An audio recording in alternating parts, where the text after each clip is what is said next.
Hey friends, welcome back to the channel. In today's video, we're just going to go over our home tour. And if you're new to our channel, we are a family of 8 living in a tiny home. I mean, it's a shed turned into a home, and we say it's tiny for our family. So it's about 1,500 square feet of living space, and we're going to share it with you, share the prices with you, the good, the bad, and the ugly. So come along with us, give us a thumbs up if it's something you are interested in. Here we go. So getting right into it, this is the kitchen. I had 2 nights to build this, and so I went with a very easy option, which was to do open shelving. I mean, absolutely open shelving. I obviously didn't have the time. Pull these off and show them. I did not have the time to actually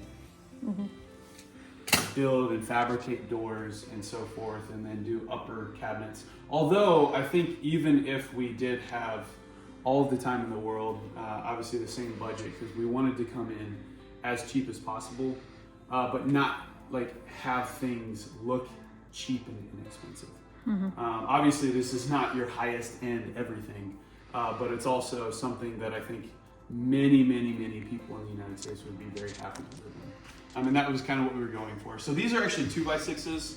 I just prefabricated each of these pieces and threw them in. Let's see. And then we went with open shelving. Once again, this was a very cost-efficient option.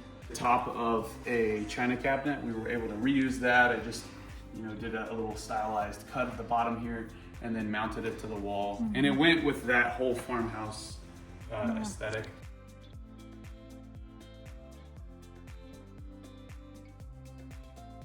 I'll show you inside here.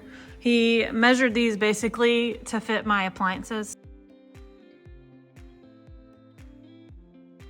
Okay, so where do we want to move next? Do you want to move in here? Yeah, we can do the quote living room. Let's take this out of the way. When you are living in a shed, you really need to kind of get in the mindset of maximizing your living space and minimizing the areas that you sleep.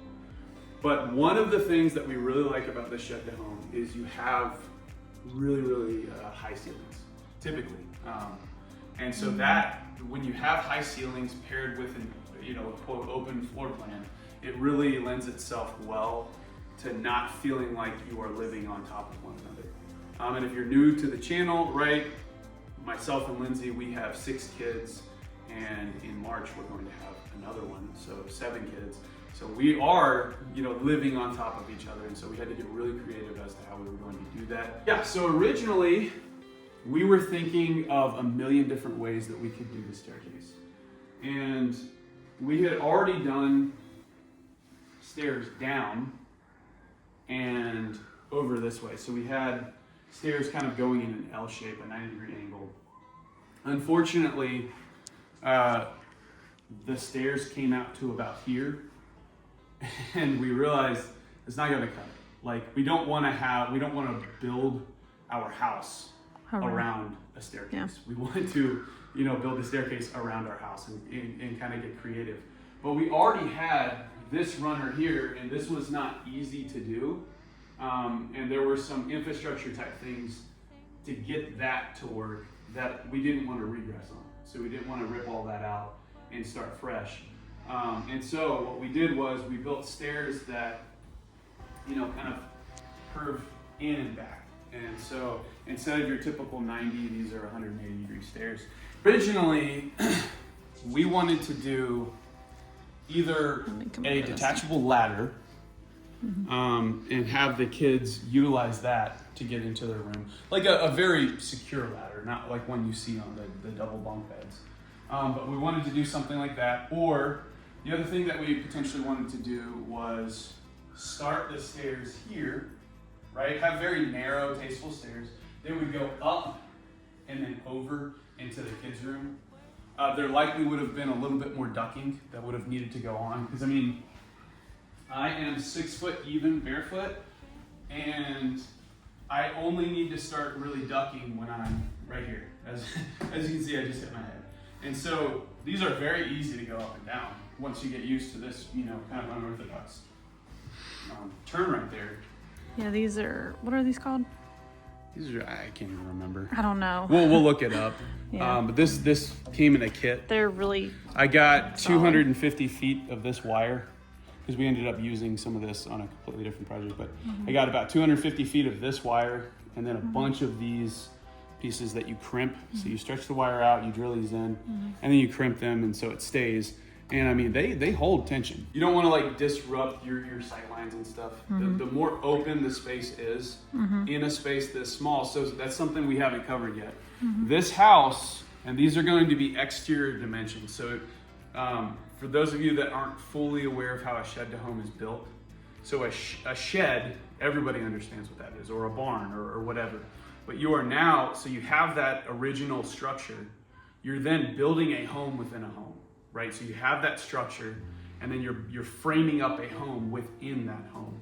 So our outside dimensions are going to be about 9 inches, 7 to 9 inches different from our interior dimensions, just because of the depth.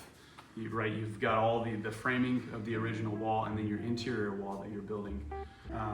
Also, creative storage. I was going to show you.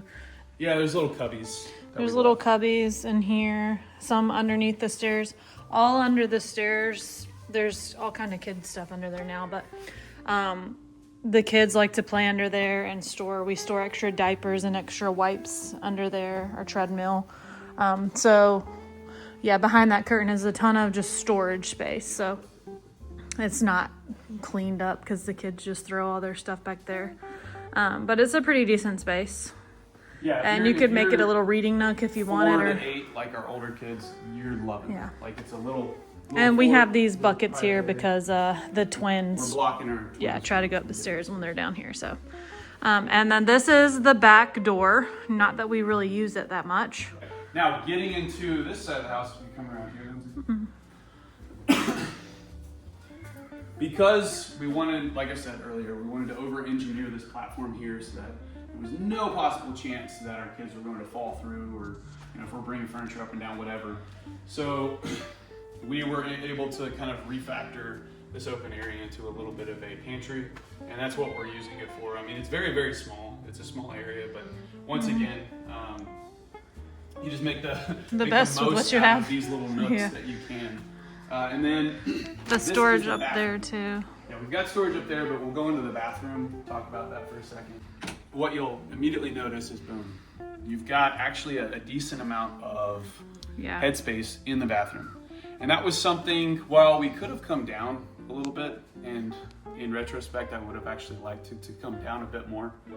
Because again, we wanted to make sure that we could maximize living space. And so we consider this whole area out here to be living space, but also our kids. Because if we want to tell our kids, hey, y'all need to go away for a while, we need a little bit of quiet time, or you guys need quiet time so we can get X, Y, or Z done, right? We wanted them to actually have the room to be able to do a little bit more in.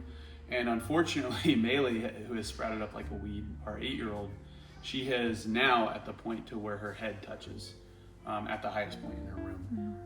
So while she can go in there and play with Legos and color and do all the things, right, it's getting a little less comfortable than it was just a few months ago. And my husband built all the frames in our house, all the trim. What do you mean by like the trim, like this? Oh, yeah. Just, what is this called? 1x? Well, this is a 1x4. Okay, I mean, 1x4. Anybody that knows wood, 1x4, 1x6. Yeah, 1x4, 1x6. And so that was very simple time on my part. They did a really good job. That's just the look that I like, just the simple, clean, like lines like that. And it turned out pretty good. Yeah.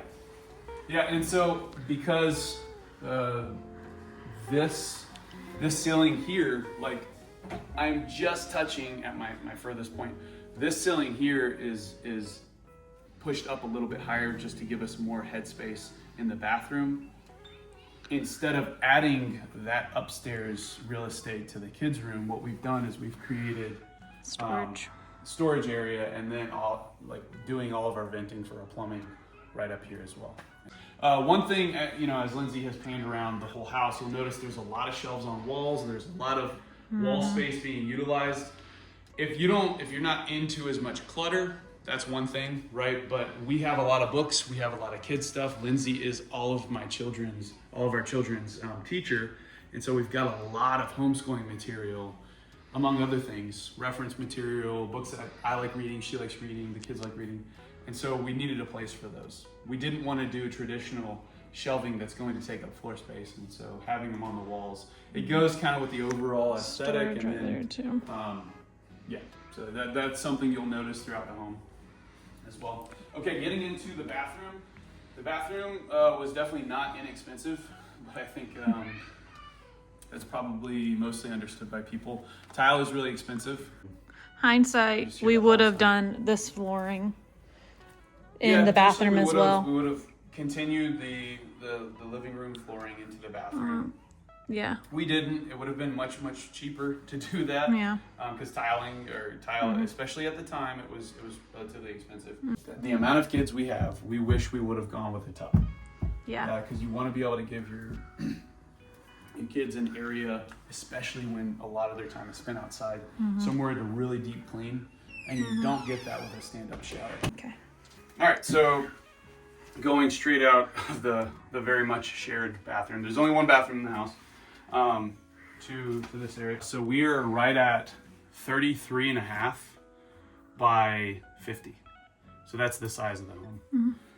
All right, coming into the master bedroom, this would be like There's our a linen closet area. But it's dirty now. Very, very dirty. So linen closet area coming into the master bedroom.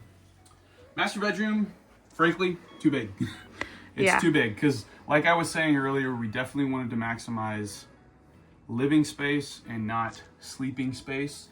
This is not maximized. This is not super efficient. It's nice. It's very comfortable. Once again, I'm 6 foot. There's a good amount of headspace here. I wish that we would have actually come down for our kids here to have more room. Maximize their headspace up above us. And you'll see all of that once we actually get into their room. This room is 12 by 13. So if you've got rooms in your home like that, yeah, that's what you're looking at. Now, because it was so big, we were able to get away with a pretty decent sized walk-in closet. And so when I open this closet, what we're not seeing is clothes. And that's because I work from home. I do a lot of development work, and so this is my office. Yeah, so this doubles as an area for me to work from home. And the walls between living and here are insulated for the purpose of having that sound dampening and not necessarily keeping the temperatures different. So you have recessed lighting, you have canned lighting. We'll put on the screen what we specifically used. These are super, in fact, I will take it out so they can see how easy this is. All right. Yeah, anybody that feels as though, okay, I can do a lot, I can build a table, but I'm not about to touch electrical, which there's probably a couple of those out there.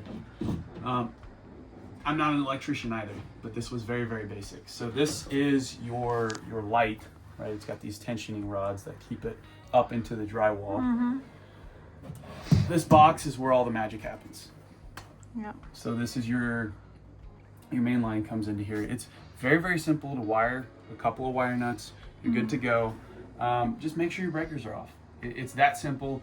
Again, like I'm not asking you to wire a washer or a dryer, or rather a dryer, but and they have different modes. They have like there's the a warm. bunch of different options. You don't have to on change here. it, but there's a lot of dust coming out. These allegedly last for 15 years. See the different shades of color. Got, warm, not so warm, right? Yeah. Cool. We went with a little bit of a warmer coloring. We originally went with cool, then we realized, we kind of like feel like we live in a like a hospital. Or something. It's not nice. I think these are still on the cool. You can tell the difference just standing here. The color, the interior colors minus the green are identical. Yeah. It's that cream white on the inside. It doesn't really look like that, right? Yep. Exactly. This looks more blue gray over here, and this is warmer. Now we this too. We ran a header all the way across this wall because originally we thought we were going to do sliding doors here. Like a barn door. I'm glad that I have that very nice header a lot of beefy wood in the wall because it just adds that extra stability up top. But I'm ultimately not hanging anything, and I have no aspirations to put a door on this. One thing you will absolutely need, and yeah, I would be very leery of the source. For anything the source says, if they say you do not need a dehumidifier, I don't care. We live obviously in Florida. Florida is known for its humidity. Regardless of where you live, you will need a dehumidifier, even if you build a type of loft or attic space in your house to get that breathability. I mean, maybe there's a way to do it residential, and I'm sure we could have in here, but again, you're sacrificing a lot of that headspace in the living area. It's like if you live up north, you're living in a basement. The humidity, your house does not breathe very, very well. You can keep your windows open potentially if you live up north in a barn dominium shed to home, but you don't get that luxury here much of the year in North Florida, South. It's all hot. It's very, very, very hot and grueling temperatures. So you keep those windows down. You have to have a dehumidifier. So the fan in the bathroom is not enough. You need other options. Luckily, because of the square footage of our home, it's not big, as you've just seen. We can get by with just this, and it keeps our home between 40 and 60% humidity. I like it specifically at 53% humidity. I think that's where I function best. My skin isn't cracking. Like I'm not like a lizard. But yeah, you're gonna need a dehumidifier. Absolutely. Okay, this is our laundry room slash nursery area where the kids sleep. This at is night, they nap here.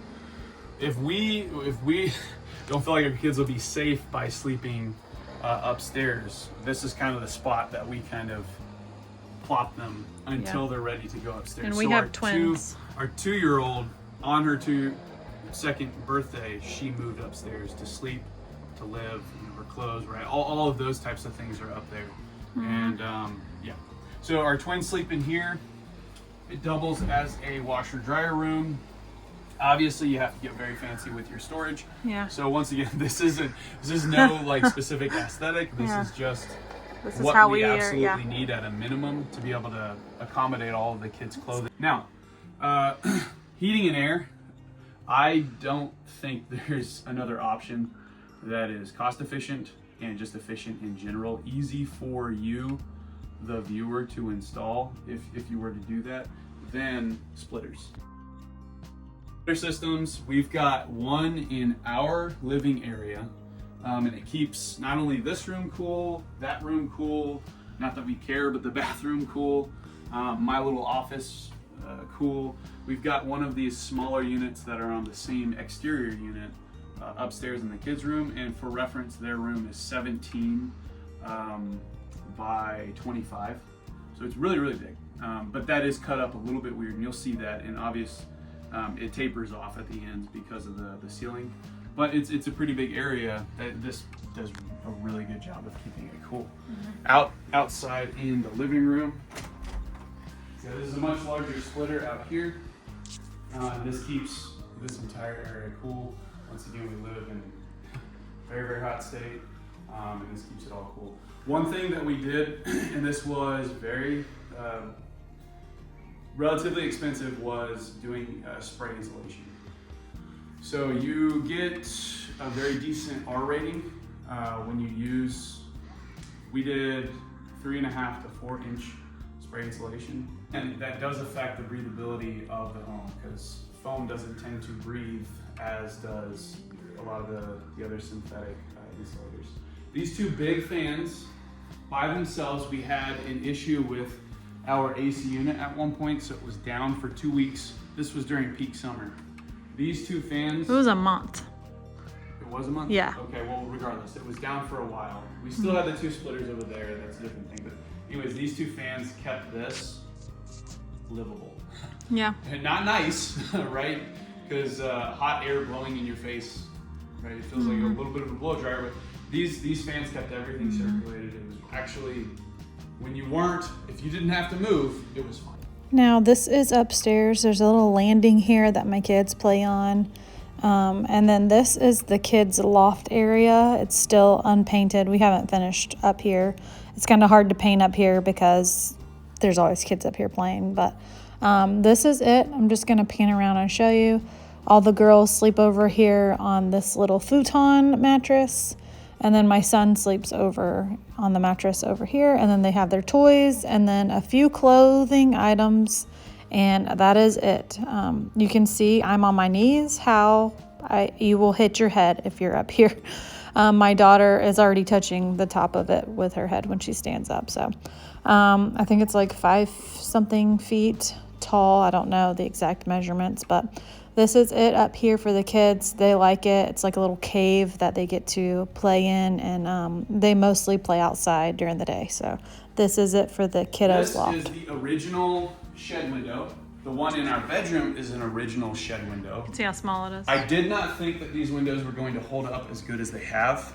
They are, we've modified them slightly to be double paned. It's not officially double paned, but they're really good. Their insulating factor is not super high. Once again, in Florida, really none of the windows are. But these are our residential windows. So these three in this living space are the residential windows. These are like commercially double that he paned added, so and then there's one there, and here. Okay, so at this point you've seen our house, and now we're gonna do a pros and cons. Go ahead, Lindsay. Okay, my pro, like I'm glad that we did, was an open kitchen, open living space. We didn't cut it off any. We could have, added a room in here somehow, but I'm glad it's open. It makes it feel bigger. Plus we have light paint colors that make it feel open and bright. I'm glad we added the windows. My major con is that our kids sleep right above us, and if they just step, like not stomp, but if they step, you can hear it, and it's really loud. It's hard for the babies sometimes to fall asleep because they're up there just moving around. They're not even trying to be loud. And then the other con would be that we only have one bathroom. So that's my pros and cons. That's it? Yeah. Okay, so pro, obviously, the reason you are living in a shed is because of price. So the biggest pro, affordable. It does its job. It gives us a place to stay. Now, the thing that we are super privileged to have, I do this, but no, we are very, very benefited by is the ability to live on family's property. This also doubles as a con. Ultimately, all this work that we've put into this, all this all the finances we have tied up in this, we have no equity, right? And so that is not to say that there can't be a deal struck with your family or whatever the case is. But by definition, if it is not your property, right, you don't have equity, right? And so that is a bit annoying. But once again, this got us out of the out of the situation where we would have had to have finances tied up in a $400,000-$500,000 house that we could not afford. Con is the house. There are just things that are unique to a shed that will go wrong because it's a shed, right? And all the know-how, all the stuff that I was looking into and had access to at the time that we were doing this, it was all based off of the understanding that you were building something residential. And so there are just unique niche things about a shed that are going to be different. And so one great thing about living in a shed is you get, anytime the rain just starts coming down, you get the best sound ever. Like, it's amazing.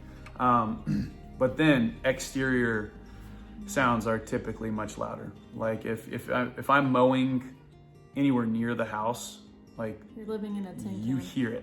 hear it a lot. So noise pollution, or whatever you want to call it, you get a lot of noise. You get absolutely a lot of noise. Con, super noisy, super noisy. And then another potential con is if you do put it on a parents, families, whatever property, just understand that, right, that is their property at the end of the day that you are investing in, but there will likely, if ever, there won't be an immediate financial kickback, unless you turn it into a rental property and you have these agreements, whatever. But yeah, there may be a payout, like if you're in the will, and not that we want to think about our parents, family dying, but there's not going to be that traditional it's equity. Not like, hey, can we sell this it. on your land? You can't. This is their land, right? And you can't just cut out this little space that we have our house that we put all of our money into. But to offset that potential con is you're with family, right? Mm-hmm. And if your family isn't crazy, then you have the ability of, hey, Lindsay, you want to invite them over for dinner? Do you want to have them over? Oh, my dad's out there working. Oh, I'm over here working. My dad's out there. He can come help. Like, you just have the ability and camaraderie. Yeah, you have your kids playing with their cousins. You have it's a beautiful situation. So hopefully you enjoyed today's video. It might be pretty long. So if you have any questions, if you're thinking about building a shed, you can always ask us, send us a message, and we will get back to you as soon as possible with our best answer that we know. We are not professionals, so I need to say that. We're not professionals, and it shows, but it is livable, it's paid off, and it's our home. Yeah, and whether that is our home for another week, month, year, decade, right?